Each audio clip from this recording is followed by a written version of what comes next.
everyone, welcome to my channel guys, and I will be talking about two films that I watched yesterday. One on Netflix, that is The Grey Man, directed by the Russo brothers, and the second one is Shamshera, directed by Karan Malhotra. Now starting with The Grey Man, if you like a really fast-paced action film, then this is definitely the movie for you. The story isn't unheard of. A guy who has important information goes his own way, the government wants that information, sends out their person to retrieve that important data. And then we have this whole chase sequence. But what matters here is the execution, and that has been done really well. Besides the stellar cast, I had my full trust on the Russo brothers, and I knew that I was in for something which is going to be very, very engaging and thrilling. And on these two aspects, they have just shined. From the get-go, the story is going to keep you hooked, and you know as an audience what template this movie is going to follow. Like, you know there's going to be a chase sequence, you know that there would be corrupt officials involved, you know that we are in for a big hero versus villain fight in the end.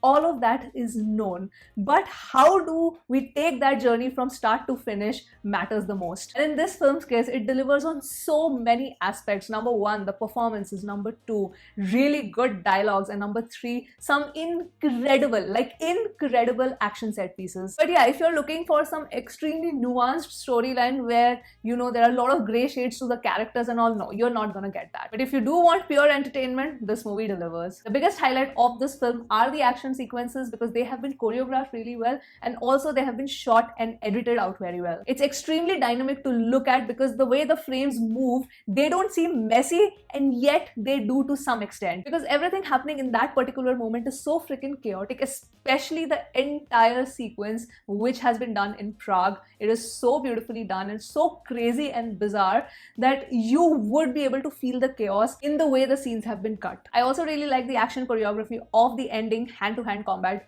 between Ryan Gosling and Chris Evans. I mean, yes, you see two men fighting, but the way it has been captured, like the entire background is so picturesque and with the sun rising and it's looking so beautiful. But yeah, you see blood also. I mean, it's kind of hilarious as well. The BGM is also very, very pumping and energetic, and this is the kind of film I would really categorize as, you know, the mass film. And when you watch it, you know what the director's vision is. Like, they are going for pure entertainment with some added humor. Coming to the performances, Ryan Gosling, I would say he was quite good. I wouldn't say extraordinary. Like, he did his part really well. But the show stealer is Chris Evans. His performance, oh my god, was just cherry on top. Every single scene that he was in, he was menacing, he was funny, he was witty, and he was crazy. Anna's role, I think, could have been executed in a better way. I liked her, but like, she did not really shine or stood out. And then coming to our sexy Tamil friend, Dhanush, now his role is quite limited. I like the way his character was introduced. It was quite intimidating and nice. I just did not like the way his character exited the film. Like, he came in with so much power and menace, but his exit was really flat. Now, what I've heard is that there is probably a sequel planned for this, and Dhanush's role is going to be probably more significant there. I would really like his storyline, because, you know, his storyline, I would say, was left a little bit open-ended. His character goes through a moral dilemma in that short span of time, and I'm thinking, okay, there is a backstory there. So if there is a sequel planned, I would love to see a backstory of his character. Nonetheless, initially when I had seen the trailer, I was scared that, okay, I hope that this is not a token role, but I honestly think it wasn't. Even in that short screen time, his was an important character. I'm really glad, to be very honest, I'm really glad that he got the opportunity to work with Russo brothers. I mean, this is as mainstream as you can go in Hollywood, and you know, I think this is a good entry point for him if he wishes to explore this industry. I'm pretty sure he knew what he was getting into, so, you know, let's not get disheartened that, okay, his time was so limited in the film. Because for me, the impact of the character matters, and here he was impactful. So yes, if you're looking for a really flat out entertainer with a simple storyline but just a fun movie, definitely watch The Grey Man. And if you have watched it, let me know in the comments below, what did you think of this film. Moving on to the second film that I watched yesterday night, that was Shamshera, starring Ranbir Kapoor and Sanjay Dutt. I know Vani Kapoor is also part of the cast, but literally her impact is negligible. As a fan of Ranbir Kapoor's acting, I was extremely excited to watch this film. Even though I knew that this movie had gotten so many bad reviews, I was like, no, I'm not gonna let it affect my judgment, because I want to watch this film and decide for myself how it is. I actually went in with my husband, and he read all reviews. He watched all reviews and he read all reviews, and he was so skeptical. He's like, यार अच्छी movie नहीं है यार, बहुत खराब reviews मिले, अच्छी movie नहीं है, बहुत खराब, मतलब पूरा मोराल ही डाउन कर दिया. And I am like listen, let's just watch it, will talk in the interval कि कैसी है movie. And surprisingly, at least for me, because this is a personal opinion and this is my perception of this movie, it wasn't that bad also. Now starting with the storyline, it's very basic, it's simple and it's basic. In fact, they could have had a very complicated storyline, because you know there is a lot of nuances that they could have explored with caste based system, discrimination and all of that.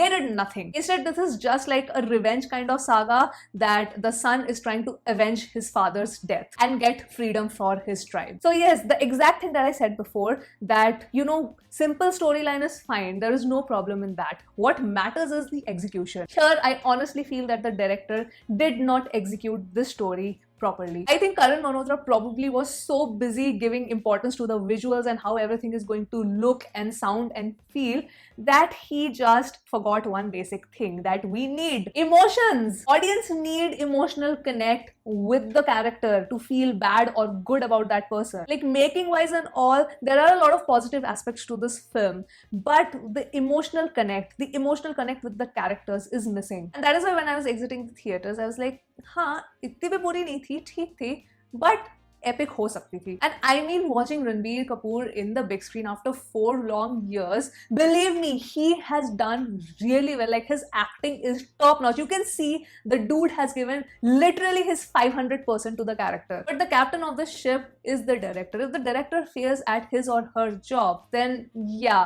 at the end, the final product is not going to look that great. Let me first talk about the pros. Like I said, performance-wise, Ranbir Kapoor and Sanjay Dutt just knock it out of the park. In fact, I was really sad that Ronit Roy did not have much screen time. Whatever screen time he had, he was good, but I wanted him to have more dialogues and more screen space. Vaani Kapoor is there just for the songs, just to provide some glamour. Thode bahut emotional scenes hai, but then that's it. Nothing really impactful. And somehow I knew this after watching the trailer, that she's not gonna have a great role. The VFX is also like a mixed bag. In couple of shots, the VFX is really good. It looks grand, it looks amazing, but in couple of other shots, it's so bad. I don't know how in the same film you can just notice two extremes. Specifically the train shot at the end, which we see in the trailer also, it looks very, very fake. Another positive are the songs, just independently. Like if you hear the songs independently, they're good. They're good to listen at, and props to Mithun for that.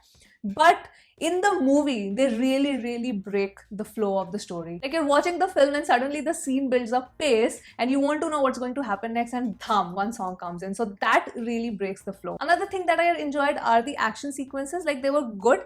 Of course, the kind of action that we thought we would get, it's not that. Like we don't have those goosebump massy scenes and all. No, nothing like that. But it's pretty stylized and choreographed well, and I enjoyed it. Talking about the negatives, I already told you about the placement of the songs and Vaani Kapoor's role. Also the dialogues, they were not that great. Like they were just okay, but for a film which is a period drama, you need some goosebump worthy dialogues, which I think were missing. Color grading wise, also the film has that CPI tone, which is so freaking overdone in Bollywood period dramas. I think people need to give that a break. What truly carries this film for me is Ranbir Kapoor and Sanjay Dutt's performance. Like they really did well. Sanjay Dutt was so menacing, though in some shots he's just shouting unnecessarily, but it's okay, still forgivable. I would say still forgivable. He looked intimidating, he looked nice, he acted well, but Ranbir Kapoor did so good. Like the distinction between the father and the son was very well done. I truly feel bad because after 4 years, I think he deserved a better comeback. So yeah, the movie is watchable. It's not that bad also, like, oh my god, the movie is going to start and you're just gonna start puking. No, it's not like that. It's watchable, and it is made for, the theater only, because the kind of visuals that the film has, Karan Malhotra definitely made it for the theater viewing. And that's what I said. Like he was so busy thinking about how the movie is going to look that he forgot to direct and pay attention to the story and how it is going to be executed. So yeah, I feel that the story had potential, could have been executed well, could have become an epic film, something that Bollywood really needs right now, and hopefully it'll come. Like I think everybody's hopes are pinned on Brahmastra right now. But yes, sadly, Shamshera is like literally like a one-time watch film. And before I end this, like what is with the crows in the film? What was Karan Malhotra even thinking? What were you thinking with the crows? I mean, I know he wanted to prove a point, But oh my god, the execution was awful. Like, he thought he was giving us a goosebump moment, but I truly laughed. I truly laughed. If you watched this film, I want to know your opinion on the crows in the comment section. And yes, those were my thoughts on the two films that I watched yesterday, The Grey Man and Shamshera. Please let me know your thoughts if you have watched both the films. I would love to read them in the comments below. And yeah, that's it, guys. That's the end of my review. And I will sign off and I'll see you soon on my next video. Bye bye.